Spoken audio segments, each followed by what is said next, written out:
అందరికీ నమస్కారం. ఈరోజు మనతో పాటు ఉన్నారు ప్రముఖ జ్యోతిష్యులు బ్రహ్మశ్రీ నందిబట్ల శ్రీహరి శర్మ గారు. గురువుగారితో మాట్లాడి మరిన్ని వివరాలు తెలుసుకుందాం. నమస్కారం గురుగారు. వాగర్థావివ సంపృక్తౌ వాగర్థ ప్రతిపత్తయే జగతః పితరౌ వందే పార్వతీ పరమేశ్వరౌ ఆదిత్యాయ చ సోమాయ మంగళాయ బుధాయ చ గురు శుక్ర శనిభ్యశ్చ రాహవే కేతవే నమః. శృంగేరి జగద్గురు పీఠాధిపతులకి కంచి పీఠాధిపతులకి నమస్కారములు తెలియజేసుకుంటూ కార్యక్రమాన్ని ప్రారంభిద్దాం. గురుగారు, పితృపక్షాలు అనేవి ఆల్రెడీ మొదలయ్యాయి కదా గురుగారు. మరి అలాంటప్పుడు అమావాస్య రోజున మనం పిండ ప్రదానాలు చేయొచ్చు అంటారా? సాధారణంగా మనము ఏ అమావాస్య రోజునైనా కానీ పిండ ప్రదానం అనేటువంటిది చేసుకోవాలి. ప్రత్యేకించి పెద్దల కోసం ఏర్పాటు చేసినటువంటిది భాద్రపద మాసం పౌర్ణమి వెళ్ళిన తర్వాత వచ్చేటువంటి పాడ్యం నుంచి అమావాస్య వరకు ఉండేటువంటిది పితృపక్షాలు, మహాలయ పక్షాలు, పెత్తరామాస్య, పెద్దల తిథులు అని చెప్పి రకరకాల ప్రాంతాల్లో ఈ విధంగా పిలుచుకుంటుంటారు. అయితే ఎందుకు దీనికి ఇంత ప్రాధాన్యత అంటే, చాలామందికి ఉండేటువంటి యొక్క ఆలోచన ఏంటంటే, కనిపించినటువంటి తల్లిదండ్రులని శ్రద్ధగా వాళ్ళు బ్రతికున్నంత వరకు మంచిగా చూసుకోవాలి, వాళ్ళు చనిపోయిన తర్వాత ఎక్కడుంటారో ఏం చేస్తారో మనకు తెలియదు కదా, బాగున్నప్పుడు బతికున్నప్పుడు మంచిగా చూసుకొని తదనంతరం మనకి ఏంటి సంబంధం అని చెప్పి చాలామంది అంటుంటారు. ఇంకా కొంతమంది ఏంటంటే అసలు ఈ పిండ ప్రదానాలు పెట్టడానికి, తర్పణాలు చేయడానికి ఇష్టపడరు. ఇలా అనేక రకాలుగా దుర్మార్గమైనటువంటి చిత్తవృత్తి అనేటువంటిది ఉంటుంది. కానీ వీక్షించేటువంటి యూటీవీ ప్రేక్షకులు గమనించాల్సినటువంటి అంశం ఏంటంటే, కని పెంచి పెద్ద చేసి మన అవసరాలు తీర్చి మనకంటూ ఒక ఉన్నతమైనటువంటి స్థానాన్ని కల్పించినటువంటి తల్లిదండ్రులు, తాత ముత్తాతల యొక్క రుణాన్ని తీర్చుకునే ఏకైక మార్గము ఈ పితృదేవతలకు సంబంధించినటువంటి పిండ ప్రదానం. ఎందుకనంటే ఈ భూమి మీద మనం రావడానికి మన తల్లి ఎంత కష్టపడుతుంది. డాక్టర్లు చెప్పేటువంటి ప్రకారం చూసుకుంటే, సైన్స్ ప్రకారం చూసుకుంటే, ఉన్న శరీరంలో ఉన్న ఎముకలన్నీ ఒక్కసారి విరిస్తే ఎంత బాధని అనుభవిస్తామో, ఆ శిశువుని బయటికి తీసుకురావడానికి తల్లి అంత వేదన పడుతుంది. అయినా కానీ, అంత బాధను అనుభవించైనా కానీ ఆ తల్లి పుట్టిన శిశువుని చూసి ఎంతో ఆనందిస్తుంది. తర్వాత పెరిగి పెద్దయి మోటుగా చెప్పాలంటే మన ముడ్డి మనం కడుక్కునేంత వరకు కూడా మనకు సేవ చేస్తుంది తల్లి. తాను దాచుకున్న డబ్బులు కూడా చక్కగా ఇచ్చి ఆ పిల్లవాళ్ళ యొక్క సంతోషాన్ని చూసి ఆనందిస్తుంది తల్లి. మరి భవిష్యత్తులో అలా నాకు ఏదైనా గొప్ప చేస్తాడు, ఇప్పుడు నేను సేవ చేస్తున్నాను, నాకు భవిష్యత్తులో కాపాడుతాడు, నన్ను బాగా చూసుకుంటాడనే స్వార్థంతో చేస్తుందా? నిస్వార్థంగా చేస్తుంది తల్లి. కడుపున పుట్టినటువంటి అందరు పిల్లల్ని అంతే ప్రేమగా చూస్తుంది. కాబట్టి ఒక్కొడికి ఇష్టం ఒక బిడ్డ ఇష్టం లేదు, బిడ్డ ఇష్టం కొడుకు ఇష్టం లేదన్నట్టుగా ఉండదు కదా. మరి తల్లి ఇంతదైతే తండ్రి ఇంకా గొప్పవాడు. పిల్లల కోసం ఎన్నో విధాలుగా శ్రమ పడతాడు, అడిగిందల్లా ఇస్తాడు. నాన్న నాకు ఐఫోన్ కావాలి, నాన్న నాకు బైక్ కావాలి, నాన్న నాకు ఇది కావాలి, నాన్న నేను విదేశాలకు వెళ్తాను, నాకు డబ్బు నాకు ఏర్పాటు చేయి నాకు. ఇలా నీకు జ్ఞానం వచ్చి ఒక జాబు సంపాదించుకునేంత వరకు నిన్ను తండ్రి వెన్నంటి ఉండి నీ అవసరాలను తీరుస్తాడు. అంటే భవిష్యత్తులో నీకు జాబ్ వస్తుంది, నువ్వు నాకు నెల నెల నేను నీకు పెట్టాను కాబట్టి నాకు నెల నెల బ్యాంకు వాడు లోన్ ఇచ్చినట్టుగా నెల నెల మన ఈఎంఐ చెల్లించాలని కోరుకుంటాడా? తండ్రి ఎంతటి గొప్పవాడు. పెట్టేవాడే తప్ప తీసుకునేవాడు కాదు. ఒక్కడి గుర్తుపెట్టుకుని వీక్షించేటువంటి యూటీవీ ప్రేక్షకులు, తల్లిదండ్రుల రుణాన్ని తీర్చుకునే మార్గము, ఏకైక మార్గం పిండ ప్రదానం. అది ఎలాగో చెప్తాను. మీరు గొప్పవాళ్ళు కావచ్చు, సంపాదించి లక్షల కోట్లు సంపాదించి గొప్ప ఇల్లు కట్టుకోవచ్చు. కానీ మీకు సంబంధించి తండ్రికి ఏదైనా అవసరం వస్తే తాను సంపాదించుకున్న డబ్బులోనో తనకు వచ్చే పెన్షన్లోనే తనకి తన భార్యకి అనగా మీ తల్లికి మాత్రమే చూసుకుంటాడు తప్ప, కొడుకు నేను పెంచి పెద్ద చేశాను, వాడు ఇప్పుడు కోట్లు సంపాదిస్తున్నాడు, నేను అమ్మ ఎంజాయ్ చేస్తాం, 50,000 నాకు ఇవ్వరా, నేను బయటికి వెళ్తున్నాం, ఊరికి వెళ్తున్నాం, ఏనాడు అడగరు. కాబట్టి మహా అభిమానస్తుడు తండ్రి, మహా గుణవతి తల్లి. అటువంటి తల్లిదండ్రులని బ్రతికుండంగా ఏ వ్యక్తి కూడా రుణం తీర్చుకోలేడమ్మా. గుర్తుపెట్టుకోండి, శాస్త్రంలో చెప్పబడింది, బ్రతికున్న తల్లిదండ్రుల రుణం తీర్చుకునే అవకాశం మానవుడికి లేదు. రుణం తీర్చుకునే ఏకైక మార్గం వాళ్ళు చనిపోయిన తిథి రోజున, ఇప్పుడు చాలామంది డేట్లు పెడుతున్నారు, తిథి రోజున వాళ్ళ పేరు మీద పిండ ప్రదానము, తర్పణాది కార్యక్రమాలు చేయడం అనేటువంటిది. ఇవి చేయలేనటువంటి కొడుకు వాడి జన్మ వ్యర్థం. ఆ కొడుకు కాదు, రాక్షసుడి కన్నా రావణాసురుడు రాక్షసుడే, కానీ గతించిన తల్లిదండ్రులకి చక్కగా నిర్వర్తించాడు. అటువంటి రాక్షస జాతి కన్నా అధమాతి అధముడు తల్లిదండ్రులు మరణించిన తర్వాత పిండ ప్రదానం చేయలేకపోవడం, తల్లిని కూడా ఆ విధంగా చేయలేకపోవడం, పిండ ప్రదానాలు చేయలేకపోవడం. ఇంకా చెప్పాలని అంటే చాలామంది కొడుకులకి చేయాలంటుంది, కానీ ఇంట్లో ఉన్నటువంటి కోడలు సహకరించరు. నా అత్త నన్ను ఇబ్బంది పెట్టింది, నా మామ నన్ను ఇబ్బంది పెట్టాడు, ఇంట్లోంచి గెంటేశారు, ఇట్లా బ్రతికున్నప్పుడు జరిగినటువంటి తప్పిదాల గురించి మాట్లాడతారు. ఒక్కటి గుర్తుపెట్టుకోండి, బ్రతికున్నంత వరకు మనకేం చేసినా కానీ చనిపోయిన తర్వాత వాళ్ళందరూ పితృదేవతలే. మన జీవితంలో మనకు, మన పిల్లలకి, మన తర్వాత వచ్చేటువంటి తరాలని పెంచి పోషించి వాళ్ళకి యోగాన్ని కలిగించాలంటే పితృదేవతల అనుగ్రహం తప్పనిసరి. దేవుడు అనుగ్రహం కాదు. ఎన్ని పూజలు చేసినా, ఎన్ని వ్రతాలు ఆచరించినా, ఎన్ని నోములు చేసినా, ఎన్ని దానాలు చేసినా వచ్చేంత పుణ్య ఫలితం కేవలం పితృదేవతకు సంబంధించినటువంటి వాళ్ళు చనిపోయిన పుణ్యతిథి రోజున ఆచరించడం వల్ల కలుగుతుంది అని శాస్త్రం ఘోషిస్తుంది. వేదాలు సైతం కూడా దైవాన్ని పూజించమని ఎక్కడా చెప్పలేదు. మన స్వార్థం కోసం, మనకు శక్తి కోసం, మనకు కొన్ని యోగాలు కలగడం కోసం దైవాన్ని పూజిస్తున్నాం. కానీ పితృదేవతల యొక్క కార్యక్రమాన్ని ఏ స్వార్థం కోసం కూడా చేస్తారు.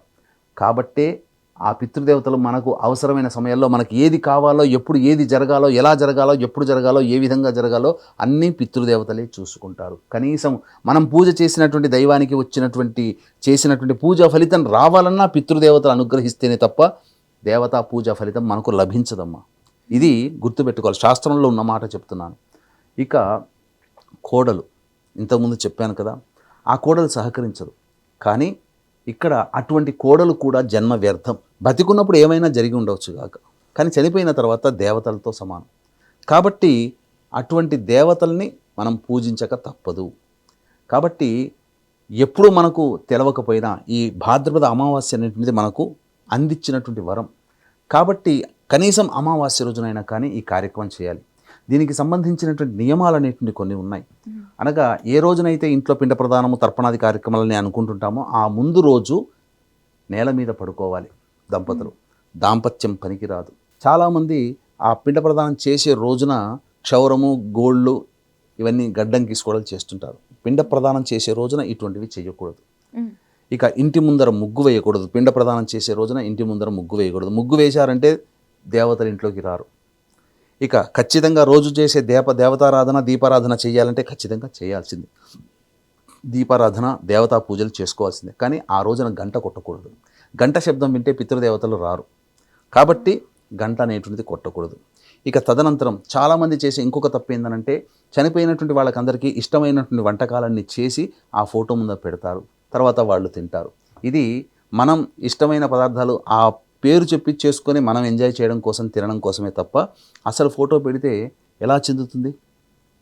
అంటే ఇంట్లో చక్కగా రసగుల్లాలు తెప్పించుకొని, లేకపోతే ఇంట్లో మంచిగా స్వీట్లు చేసుకొని ఫేస్బుక్లో పెట్టి ఈ టేస్ట్ చూడండి బాగున్నాయనంటే సాధ్యమా అది? అలాగే ఫోటో ముందర పెట్టి చూపించి ఇంట్లో భోజనం చేస్తే దానివల్ల ఎక్కడికి వెళ్తున్నట్టు? మంత్రపూర్వకంగా ఈ యొక్క పిండ ప్రదానం అనేటిది జరగాలి. చాలామంది ఆయనకి ఇష్టమైనటువంటి నాన్ వెజ్లు వండుతుంటారు. కానీ వాస్తవానికి శాకాహారమైనటువంటి పదార్థములు వండాలి, వచ్చి నివేదన చేయాలి. ఇది ప్రధానంగా చేయాల్సినటువంటిది. ఇక ప్రధానంగా అన్నిటికంటే ముఖ్యంగా శ్రద్ధగా పెట్టేది శ్రాద్ధము. కాబట్టి ఈ యొక్క పిండ ప్రదానం చేసేటువంటి సమయంలో చేసేటువంటి కర్త, ఇంట్లో ఉన్నటువంటి వాళ్ళందరూ కూడా చాలా మటుకు మౌనాన్ని ఆశ్రయించాలి. భక్తి, శ్రద్ధ కనబడాలి. కోపతాపాలు, అరవడాలు ఇవన్నీ పనికిరావు. ఇంట్లో భార్య పిల్లల్ని కొడుతుంటుంటారు, అవి చేయకూడదు. ఆ రోజంతా కూడాను దాంపత్యం పనికిరాదు. తదనంతరం తెల్లవారి సంబంధించినటువంటిది యథావిధి కార్యక్రమాలు, పనులు మనం చూసుకోవచ్చు. ఇలా సంబంధించినటువంటిది తప్పకుండా ఈ విధంగా మహాలయ అమావాస్య రోజున చేయాలి. ఎందుకంటే చనిపోయినటువంటి తిథి ప్రతి వాళ్ళు ఏదో ఒక తిథి రోజున చనిపోతారు. పౌర్ణమి నుంచి అమావాస్య లోపల ఏదో ఒక తిథి చనిపోయారో ఆ తిథి నాడు పెట్టుకోవాలి. చాలామందికి తెలియదు ఏ తిథి నాడు చనిపోయారు, ఎప్పుడు చనిపోయారో తెలియదు. అటువంటి వాళ్ళందరూ కూడా భాద్రపద అమావాస్య అనగా సెప్టెంబర్ 21వ తారీఖు రోజున జరిగేటువంటి కార్యక్రమంలో చక్కగా చేయవచ్చు. బ్రాహ్మణుని ఇంటికి పిలిపించుకొని బ్రాహ్మణులు అనగా యజ్ఞోపవీత ధారణ ఉన్నటువంటి బ్రాహ్మణ, వైశ్య, క్షత్రియ, పద్మశాలి, విశ్వబ్రాహ్మణులు ఎవరైతే ఉంటారో వాళ్ళు అన్న సంతర్పణ, అన్నపిండ ప్రదానం చేయాలి. మిగతా కులస్తులు బియ్యపిండి కానీ, యవల పిండి కానీ, గోధుమ పిండి కానీ, మినవ పిండితోనైనా కానీ పిండాములు చేసి ఒక్కొక్కరి పేరు మీద పిండ తర్పణాలు దక్షిణ వైపు దిక్కు కూర్చొని మొదటిగా గణపతి పూజ చేసుకొని తర్వాత దక్షిణ వైపున కూర్చొని పిండ ప్రదానము, తర్పణాది కార్యక్రమాలు చేసి తదనంతరం బ్రాహ్మణునికి స్వయంపాక దానము అనేటువంటిది ఇవ్వాలి. ఇది ఆ రోజు చేయాల్సినటువంటి విధి విధానము. ఇంట్లో నిత్య పూజ చేసుకోవచ్చు, పొద్దున్నే చేసుకోవచ్చు, తప్పలేదు. గురుగారు, ఒకవేళ ఆడవాళ్ళకి అప్పుడు అనుకోని సమస్య ఏదైనా వస్తే అప్పుడు ఏ విధంగా గురుగారు పిండం అది పెట్టవచ్చు అంటారా? ఇంట్లో ఆడవాళ్ళకి ఏదైనా ఇబ్బందులు వచ్చినా ముఖ్యంగా కోడలు అనేటువంటిది ప్రధానం. ఎందుకనంటే వంశాన్ని ఉద్ధరించేది కోడలి ద్వారానే. అందుకనే మామ చాలా సంతోషిస్తాడు, ఇంట్లో కోడలు వచ్చిందనంటే నా వంశం ముందుకెళ్తుంది, తర్వాత నాకంటూ ఇంకా వంశోద్ధారకుడు పుడతాడు అని చెప్పి కోడలి ద్వారానే అది జరుగుతుంది. కాబట్టి కొడుకు కన్నా కోడలి మీద అత్యంత ప్రేమ అనేటువంటిది మామకు ఉంటుంది, అత్తకు ఉంటుంది. కాబట్టి ఇక్కడ కోడలు ప్రధానం. కాబట్టి ముందుగా దీపారాధన పొద్దునే చేయాల్సినటువంటిది. అమ్మాయి స్నానం ఆచరించి, తలస్నానం ఆచరించి, బొట్టు పెట్టుకోకుండా ఆ రోజున దీపారాధన చెయ్యాలి ఆ చనిపోయినటువంటి చిత్రపటాల ముందర. బొట్టు అంటే కుంకుమ లేకపోతే బొట్టేనా? కుంకుమ, విభూతి పెట్టుకోవచ్చు, ఆ విధంగా చెయ్యాలి. ఆ విధంగా మొట్టమొదలు ఆడవాళ్ళు చేయాలి. అటువంటి ఎందుకనంటే మొట్టమొదలు ఆ ఇంటి ఇల్లాలు గనక చేసి అనుమతిస్తేనే భర్త పిండ ప్రదాన కార్యక్రమం చేయడానికి అధికారం వస్తుంది. అంతే తప్ప చాలామంది ఇంట్లో ఆడవాళ్ళని పట్టించుకోరు, వీళ్ళే ఏదో చేసేస్తుంటారు. తప్పు. ఆడవాళ్ళు ప్రధాన భూమిక, అనగా కోడలు ప్రధాన భూమిక పోషిస్తుంది. కోడలు వచ్చి దీపారాధన చేస్తేనే ఆయన భర్త పిండ ప్రదానం చేయడానికి అర్హుడవుతాడు. ఇక అటువంటి ప్రాధాన్యత కలిగినటువంటి కోడలికి ఆశోచం అనగా సంబంధించినటువంటి ఋతుమతి కనుక అయినట్టయితే అప్పుడు వచ్చే సంబంధించినటువంటి ఆశ్వీజ అమావాస్య రోజున చెయ్యాలి. ఎందుకనంటే ఇది ఆశోచం వచ్చింది కాబట్టి పనికిరాదు. అట్లాగే కొంతమంది కుటుంబాలలో దగ్గర వాళ్ళు ఎవరైనా చనిపోతారు, సమయంలో చేయలేరు, అయ్యో పెద్దలకి చేసుకోలేకపోయామనే బాధ కలుగుతుంది. దానికి చింతించాల్సిన అవసరం లేదమ్మా. ఆశ్వీజ అమావాస్య వరకు కూడా పితృదేవతలు ఎదురు చూస్తారు. ఈ మహాలయ పక్షాల్లో ఎక్కడ ఏ లోకంలో ఉన్నారో వాళ్ళందరూ కూడా భూమి మీదకి వచ్చి ప్రతిరోజు మధ్యాహ్నం 12 నుంచి 1 గంట ముందర అదృశ్య రూపంలో ఇంటి ముందర గుమ్మం దగ్గర నిలబడతాడు. ఈ రోజైనా కానీ నా కొడుకు పిండ ప్రదానం తర్పణాది పెడితే ఆ ఫలితాన్ని తీసుకుంటాను అని చెప్పి ప్రతిరోజు వస్తుంటారు. పెట్టని రోజున చూసి వెనక్కి వెళ్ళిపోతారు బాధతో. ఇక అమావాస్య, మహాలయ అమావాస్య రోజున కూడా వస్తారు, పెట్టలేదని చెప్పి బాధపడతారు. కానీ ఎప్పటి వరకు ఎదురు చూస్తారు? ఆశ్వీజ అమావాస్య వరకు కూడా ఎదురు చూసి, ఇక ఆశ్వీజ అమావాస్య రోజున కూడా వీడు పెట్టట్లేడురా, వీనంత దుర్మార్గున్నా నేను కన్నది, ఇటువంటి దౌర్భాగ్యున్నా, ఇటువంటి దురదృష్టవంతున్నా నేను కన్నది, ధర్మాన్ని ఆచరించని వాడా ఇటువంటి వాడు, నా కడుపున చెడబుట్టాడని చెప్పి తిట్టుకుంటూ పోతారట. ఆ పితృశాప ప్రభావం వలన ఇక ఆ దారభ్యత, పిండ ప్రదానము తర్పణాది కార్యక్రమాలు చేయలేనటువంటి వ్యక్తికి ఆ దారభ్యత భవిష్యత్తులో అతనికి మంచి జరిగి ఉండొచ్చు, కానీ అతని సంతానానికి మంచి జరగదు. కాబట్టి ఎప్పుడైనా మనకు, మన భవిష్యత్ తరాల వారికి మంచి జరగాలంటే పెద్దలు వేదములు సూచించినటువంటి పురాణాలు, ఉపనిషత్తులు, వేదాంగాలు సూచించినటువంటి పిండ ప్రదాన కార్యక్రమం తప్పనిసరి చేయాలి. అందుకనే దేవతాంశ సంభూతులైనటువంటి రాముడైనా, కృష్ణుడైనా, మహర్షులైనా అందరూ కూడా పితృదేవతలకి పిండ ప్రదాన తర్పణాది కార్యక్రమాలు చేసిన వాళ్లే తప్ప ఎవరు మానలేదు. నేను దేవుణ్ణి, నేను పెట్టాల్సిన అవసరం లేదని చెప్పి ఎక్కడ మానలేదు. ఖచ్చితంగా చేశారు వాళ్ళందరూ. వాళ్ళు చేసిన దానికంటే మనం ఏమన్నా గొప్పనా? వాళ్ళనే మనం రోల్ మోడల్గా కొలుస్తున్నాం, వాళ్ళనే మనం దేవతలుగా కొలుస్తున్నాం.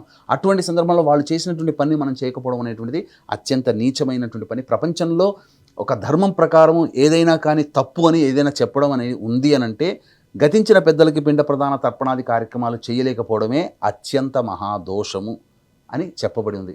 అయితే కొంతమంది అడగవచ్చు, ఇటువంటి కార్యక్రమాలు చేయడానికి మేము చాలా బీదవాళ్ళమండి, మాకంటూ శక్తి లేదు, ఏం చేయాలి? అటువంటి సందర్భంలో మాకు బ్రాహ్మణుడు దొరకడు, అయినా కానీ ఏం చేయాలి అన్నప్పుడు ప్రధానంగా శక్తి కూడా లేదు అన్నప్పుడు, అంటే చాలామందికి శక్తి లేదు అనడానికి ఈ కాలంలో లేదమ్మా. అందరూ ధనవంతులు, అందరూ చదువుకున్నారు, అందరికీ కూడాను ప్రతివాడు సెల్ ఫోన్ మెయింటైన్ చేస్తున్నాడు. కాబట్టి ధనం ఉన్నటువంటి వాడే. మనం ప్రతి నెలలో కానీ సంవత్సరంలో 1-2 రోజులు మనం ఎంజాయ్ చేసి వదిలిపెట్టినటువంటి ఖర్చు కాదమ్మా. మనం హోటల్కి వెళ్ళి ఆర్డర్ చేసి తిని వదిలిపెట్టినటువంటి సంబంధించినటువంటి ఖర్చు సమానం కూడా కాదు పెద్దల కోసం చేసేది. నిన్ను కని పెంచి నీకంటూ ఒక శరీరాన్ని ఇచ్చి, నీకు అందమైన రూపాన్ని ఇచ్చి, నీకు ఆరోగ్యాన్ని ప్రసాదించి, నీకు అణువణువున నీ యొక్క ప్రవహించే రక్తంలో వాళ్ళ జీన్స్ ప్రవహిస్తున్నప్పుడు వాళ్ళ కోసం నువ్వు చేయలేకపోతే ఆ జన్మ వ్యర్థము, అందులో సందేహం లేదు. కాబట్టి ఇక చాలామందికి, ఇంకా కొంతమందికి డబ్బే అసలు లేదు అన్నప్పుడు ఒక నిషీధి ప్రాంతానికి, అంటే ఎవరు మనుష్య సంచారం, జీవ సంచారం లేని ప్రాంతానికి వెళ్ళి దక్షిణం వైపు దిక్కు తలపెట్టి చూసి, తల్లిదండ్రులని అనగా పుట్టినప్పటి నుంచి పెద్ద అయ్యేంత వరకు వాళ్ళు ఏ విధంగా మనల్ని చూసుకున్నారని చెప్పి వాళ్ళని ఆ విధంగా బాధపడుతూ, నేను చేయలేకపోయినాను, నన్ను క్షమించు పితృదేవతలారని చెప్పి ఏడ్చి ఏడ్చి ఏడ్చి సాయంకాలానికల్లా ఇంటికి రావాలట. ఎందుకనంటే నేను అశక్తుణ్ణి, నా దగ్గర డబ్బు లేదు, నిజంగానే డబ్బు లేదని చెప్పి బాధపడుతూ ఆ పెద్దలు ఎలా పెంచారు అనేటువంటి దాన్ని, ఎంతగా అల్లారుముద్దుగా గారాబంగా చూసుకున్నారు అనేటువంటి దాన్ని గుర్తు చేసుకుంటూ, మననం చేసుకుంటూ, అలా బాధపడుతూ ఉండి సాయంకాలానికి ఇంటికి చేరుకోమని శాస్త్రం చెప్పబడి ఉంది.